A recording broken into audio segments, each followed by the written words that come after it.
பார்க்க போறேன்னா rose milk வாங்க எப்படி செய்யலாம்னு பார்க்கலாம்.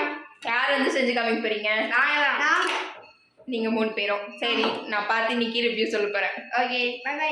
சரி வாங்க ரோஸ் மில்க் எப்படி செய்யலாம்னு பார்க்கலாம். உள்ள போலாம். வாங்க உள்ள போலாம். Hi friends. வாங்க எப்படி நம்ம ரோஸ் மில்க் செய்யறதுன்னு பார்க்கலாம். அதுக்கு என்ன போட போறீங்க ஃபர்ஸ்ட்? அது பேர் என்ன? ஐஸ் கியூபா? ஐஸ் கியூப் போட்டுக்கலாம் ஃபர்ஸ்ட். நம்ம கீழே போட்டு மேல எடு. அடேங்க அப்பா, பெரிய ஐஸ் கியூப் ஆளுக்கு செய்யத்த மாதிரி சைஸில் போட்டிருப்பீங்களாட்டு இருக்கே. அடுத்தது என்ன போட போறீங்க? சர்க்கரை. எவ்வளோ ஸ்பூன் போடுறீங்க? 8 டேபிள் ஸ்பூன்.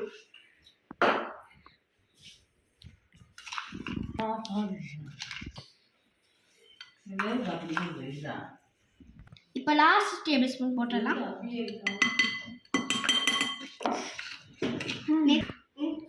நெக்ஸ்ட் நம்ம ரோஸ் மில்க் எசன்ஸ் ஊற்றிக்கலாம். எவ்வளோ ஸ்பூன் ஊற்றுறீங்க?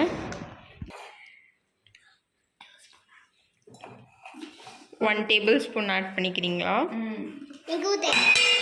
இங்கே தான் ஊற்றுறேன். ஐஸ் கட்டி லீவ்.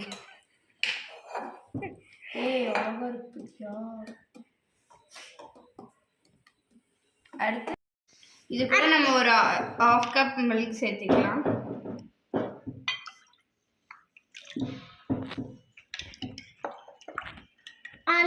நந்திதா கட் பண்ணு வாட்டர்மெலன். காமிங்க எப்படி கட் பண்ணியிருக்கீங்கன்னு பார்க்கலாம். உடனேங்க அப்பா. ஓகே போடுங்க.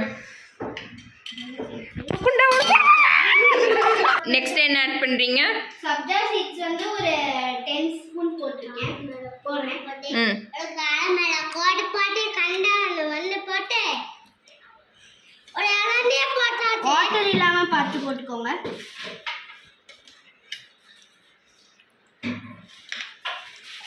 ஏன் தடுத்துச்சு.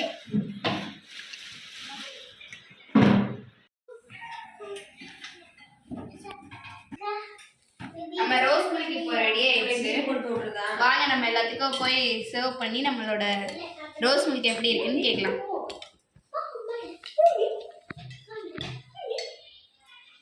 செமையா இருந்துச்சு.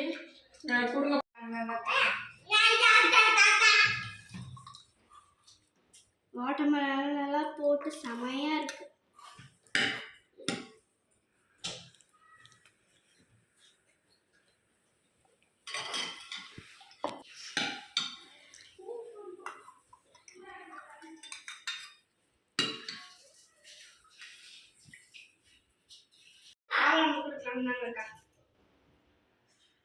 தேங்க்யூ.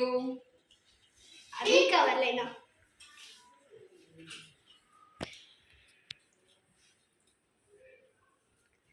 நல்லதா இருக்கும். நல்லதா இருக்கும். வெயிலுக்கு வந்து சில்லுன்னு இருக்குது. நீங்கள் இதெல்லாம் ஆட் பண்ணி ஃப்ரூட்ஸ்லாம் ஆட் பண்ணியிருக்கனால நல்லா டேஸ்ட்டாக இருக்குது. சாப்பிடும்போது அதோட டேஸ்ட்டும் நல்லா இருக்குது. சுகரும் வந்துட்டு கரெக்டாக இருக்குது. ஸோ உங்களுக்கு வந்துட்டு நல்லா பண்ணியிருக்கீங்க.